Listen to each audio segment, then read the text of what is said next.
Hello, good morning students.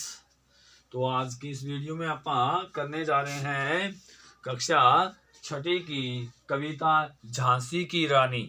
तो झांसी की रानी में हम 9 पहरे हम कर चुके हैं, 9 हम पैराग्राफ कर चुके हैं। तो 10वां पहरा क्या है, 10वें पहरे में क्या कहती है कवित्री सुभद्रा कुमारी चौहान, तो देखते हैं। कहते हैं कि कुटियों में थी विषम वेदना, महलों में आहत अपमान, वीर सैनिकों के मन में था अपने पुरखों का अभिमान।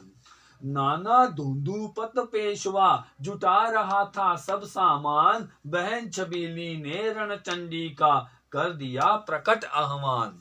अब देखिए यहाँ पे क्या है, कवित्री कहती है कि जो कुटिया थी, यानी कि जो दीनहीन गरीब जो लोग कुटियाओं में रहते थे, उनके क्या थी, विषम वेदना, बड़ी मुश्किलें आई हुई थी। उनके पास ना खाना पीना ना कुछ भी नहीं पहुंच रहा था, मतलब और गरीब होते जा रहे थे। महलों में अपमान, और महलों में रहने वाली जो औरतें थी, महलों में जो रहने वाले जो लोग थे, उनकी इज्जत भी क्या थी, लूटी जा रही थी। उनकी इज्जत भी खराब हो गई थी, उनकी इज्जत भी मिट्टी में मिलती जा रही थी।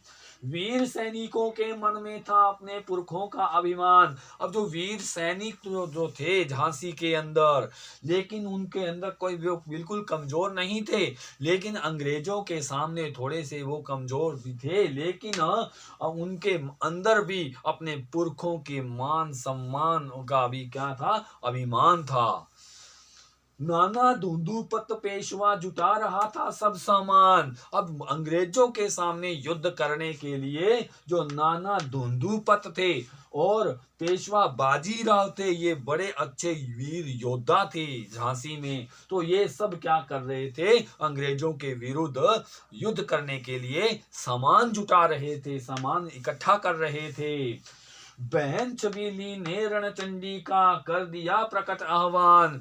और जो रानी लक्ष्मीबाई थी, जिसका नाम छबीली था बचपन का, तो वो रानी बहन रानी लक्ष्मीबाई जो थी, वो महलों में रहने वाली सब स्त्रियों को क्या कर रही थी, रणचंडी युद्ध में चंडी बन के, युद्ध में दुर्गा बन करके युद्ध करने के लिए सबको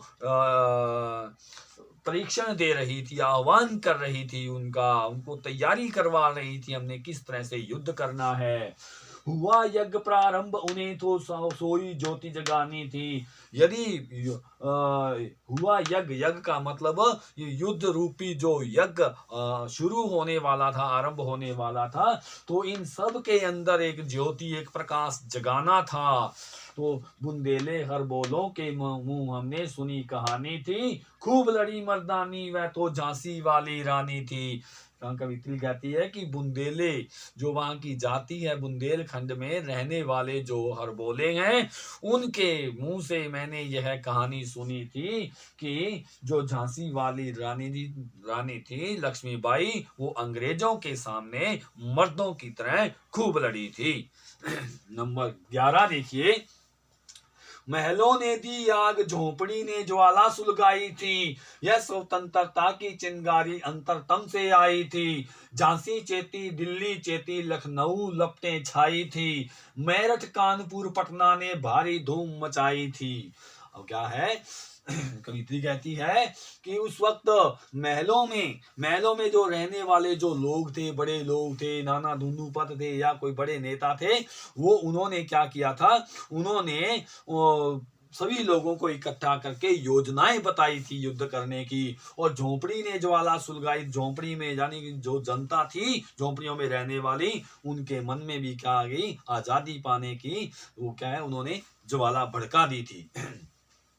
यह स्वतंत्रता की चिंगारी अंतरतम से आई थी। यह स्वतंत्रता पाने के लिए, गुलामी से छुटकारा पाने के लिए उनके मन में, उनके अंदरूनी मन से क्या है, ये स्वतंत्रता की ज्वाला जाग खड़ी हुई थी। झांसी चेती, झांसी तो जाग गई थी। दिल्ली भी जाग गई थी। चेती का मतलब जाग जाना। लखनऊ लपटें छाई थी, यहाँ तक कि लखनऊ तक भी लपटें जा पहुंची थी स्वतंत्रता की। अंग्रेजों के विरुद्ध भड़क गए थे। मेरठ कानपुर पटना ने भारी धूम मचाई थी। इधर मेरठ में भी, कानपुर में भी, पटना में भी क्या है, अंग्रेजों के विरुद्ध भारी धूम मच गई थी। अंग्रेजों को बाहर निकालना है। जबलपुर कोल्हापुर में थी कुछ हलचल उकसानी थी। अब जबलपुर और कोल्हापुर थोड़े दूर पड़ते थे, वहां जाकर के भी क्या है, स्वतंत्रता के बारे में प्रचार करना था। अंग्रेजों के विरुद्ध उनको भी भड़काना था, उकसाना था।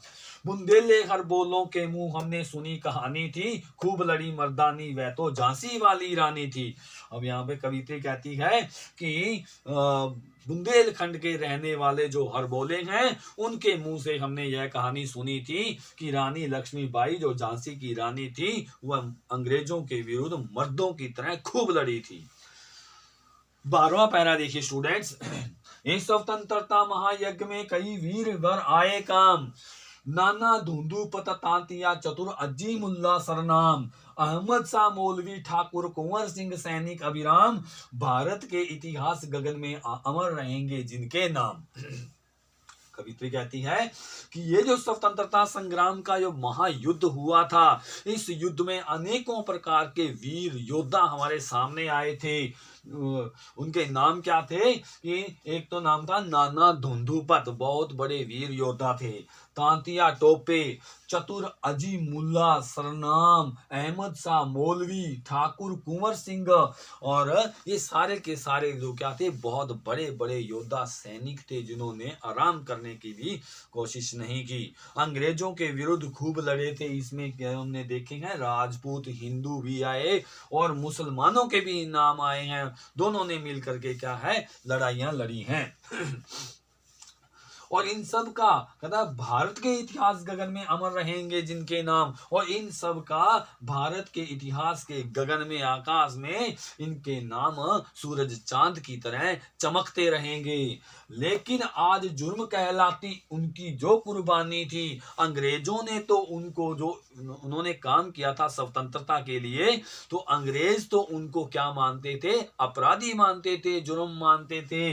लेकिन ये हमने क्या है, बुंदेले खरबोलों के मुंह से हमने यह कहानी सुनी थी कि झांसी वाली रानी और ये जो सारे के सारे नेता जो थे, जो अंग्रेजों के विरुद्ध लड़े थे, ये खूब मर्दों की तरह क्या है, उनके सामने लड़े थे। तो स्टूडेंट्स, ये हमारे 12 पहरे हो चुके हैं। मैंने आपको पहले भी बताया था कविता बहुत लंबी है, ये 18 पहरे हैं इसके। बाकी पहरे हम नेक्स्ट वीडियो में करेंगे। धन्यवाद।